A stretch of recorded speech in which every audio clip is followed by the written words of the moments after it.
Kembali lagi dengan Ibu di pelajaran Bahasa Indonesia.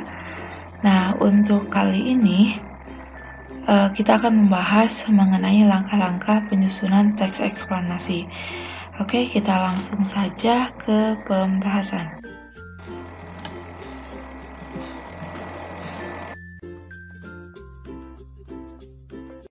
Untuk langkah yang pertama, ketika kalian nanti akan menyusun sebuah teks eksplanasi, yang harus dilakukan yaitu menentukan fenomena yang akan kalian bahas. Apakah itu fenomena alam, sosial, ataupun budaya.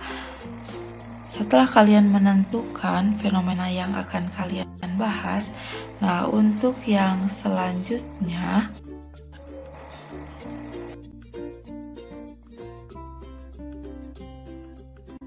yang kedua yang harus kalian lakukan ketika menyusun teks eksplanasi yaitu mengumpulkan bahan. Nah, maksud mengumpulkan bahan di sini adalah kalian mencari informasi atau referensi yang berkaitan dengan topik yang kalian bahas.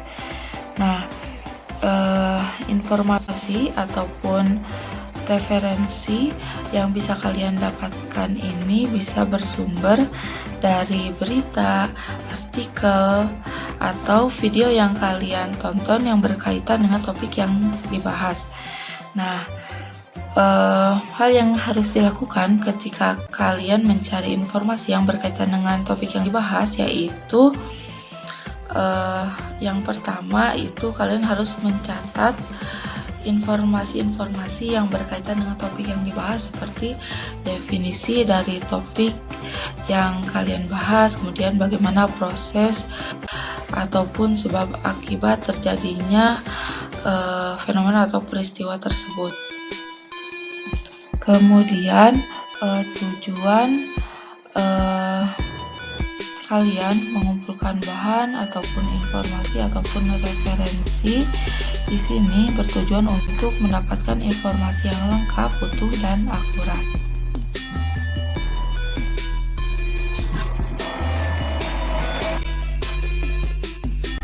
Nah, di kegiatan yang ketiga ini yaitu menyusun kerangka. Jadi nanti kegiatan yang kalian lakukan di poin yang ketiga ini yaitu memecahkan topik menjadi subtopik, kemudian menyusunnya secara sistematis dan logis.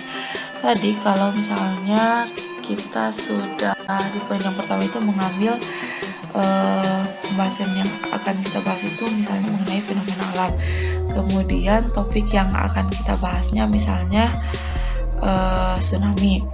Nah, nanti kalian membuat poin-poin penting apa saja yang akan dibahas di topik ini.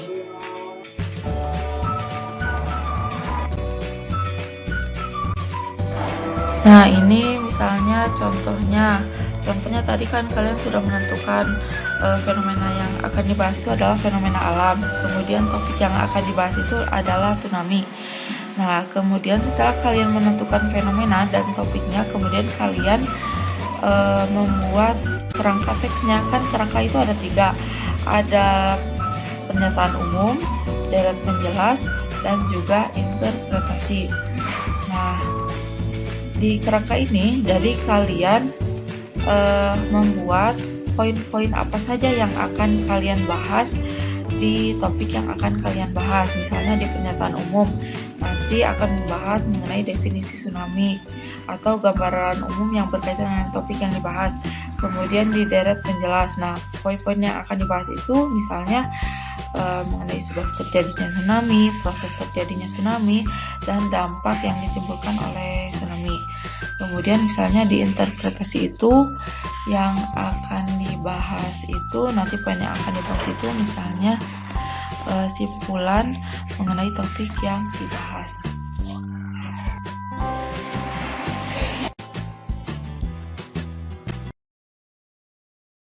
Di poin yang keempat ini mengembangkan kerangka. Maksudnya di sini setelah kita membuat kerangka, kemudian dari kerangka-kerangka tersebut atau dari masing-masing poin yang ada di kerangka tersebut kemudian dikembangkan menjadi teks yang utuh.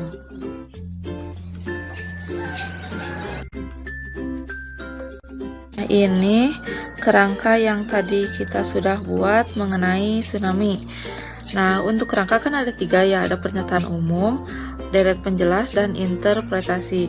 Untuk masing-masing kerangka mempunyai fungsinya masing-masing. Untuk pernyataan umum memiliki fungsi sebagai jadi memberikan gambaran atau penjelasan kepada pembaca mengenai topik yang dibahas. Kemudian untuk deret penjelas ini menjelaskan mengenai bagaimana proses terjadinya peristiwa itu seperti apa.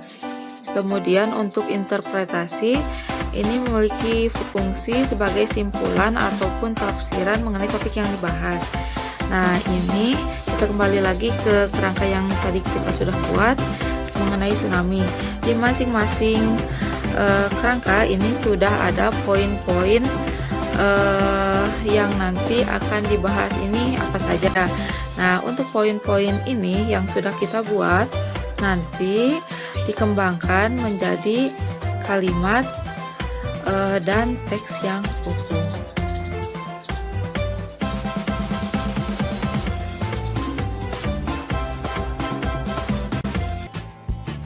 Ini contoh teks yang tadi kita sudah buat kerangkanya mengenai tsunami. Di sini ada pernyataan umum menggambarkan atau menjelaskan mengenai definisi dari tsunami. Kemudian ada deret penjelas yang menjelaskan bagaimana proses terjadinya tsunami. Ada dampak yang ditimbulkan dari tsunami itu seperti apa, dan juga ada interpretasi atau simpulan dari topik yang dibahas.